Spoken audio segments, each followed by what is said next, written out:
JTBC 출구조사가 어떻게 진행되는지 궁금하실 텐데 유권자들의 선택 결과를 토대로 지금 한창 전문가들의 분석이 이뤄지고 있습니다.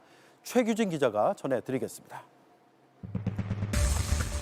JTBC 출구조사 투표가 시작된 오전 6시부터 조금 전인 오후 6시까지 진행이 됐습니다. 현재 최종 결과를 분석하고 있는데요. 어떤 방식으로 설계가 됐고 분석이 되는지 핵심만 간추려서 설명해드리겠습니다. JTBC 출구조사는 전국 14,464개 투표소 중 표본을 선정해 통계를 내는 방식입니다. 투표소 밖 50m에서 유권자 5명마다 1명씩 조사를 진행했습니다. 먼저 투표소 선정 방법, 인구 통계학적 특성뿐 아니라 정치 성향까지 고려했습니다. 전국을 인구와 지역 특성에 따라 17개 시도 20개 권역으로 나눴습니다. 그런 다음 권역 내 투표소들을 가장 최근 있었던 전국 선거 결과에 따라 정렬하는 방식으로 표본을 추출했습니다.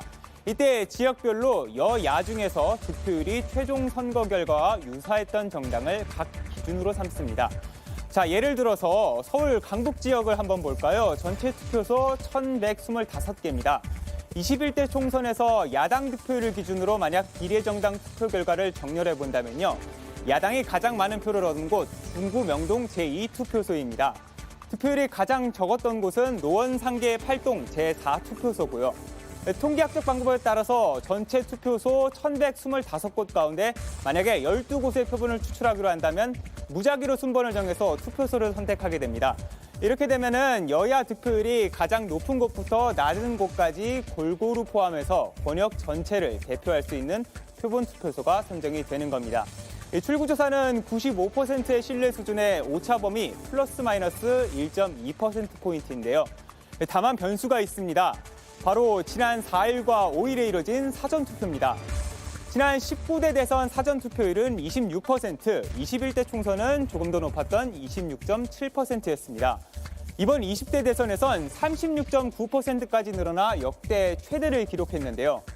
그런데 선거법에 따라 사전투표는 출구조사가 불가능합니다. 그래서 중앙선거관리위원회에서 사전투표자들의 성별과 나이, 지역 등의 인구 데이터를 제공받아서 투표 경향을 분석해 반영하게 됩니다.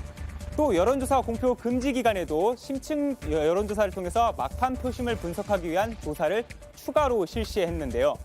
사전투표가 끝난 지난 주말부터 이틀간 조사를 했고 이 결과 또한 최종 분석의 참고지표로 활용이 됩니다. JTBC 출구조사는 또 코로나 상황도 고려했습니다. 지금 이 시각에도 코로나 확진자와 격리자 등이 투표를 진행을 하고 있죠. 방역 지침에 따라서 이들은 조사 대상에는 포함되지 않습니다. 다만 최근 확진자들의 감염 추세나 인구 분포 등을 고려해 최종 분석에서 활용할 방침입니다. 지금까지 JTBC 출구조사 방법에 대한 설명이었습니다. 네, 최규진 기자였습니다.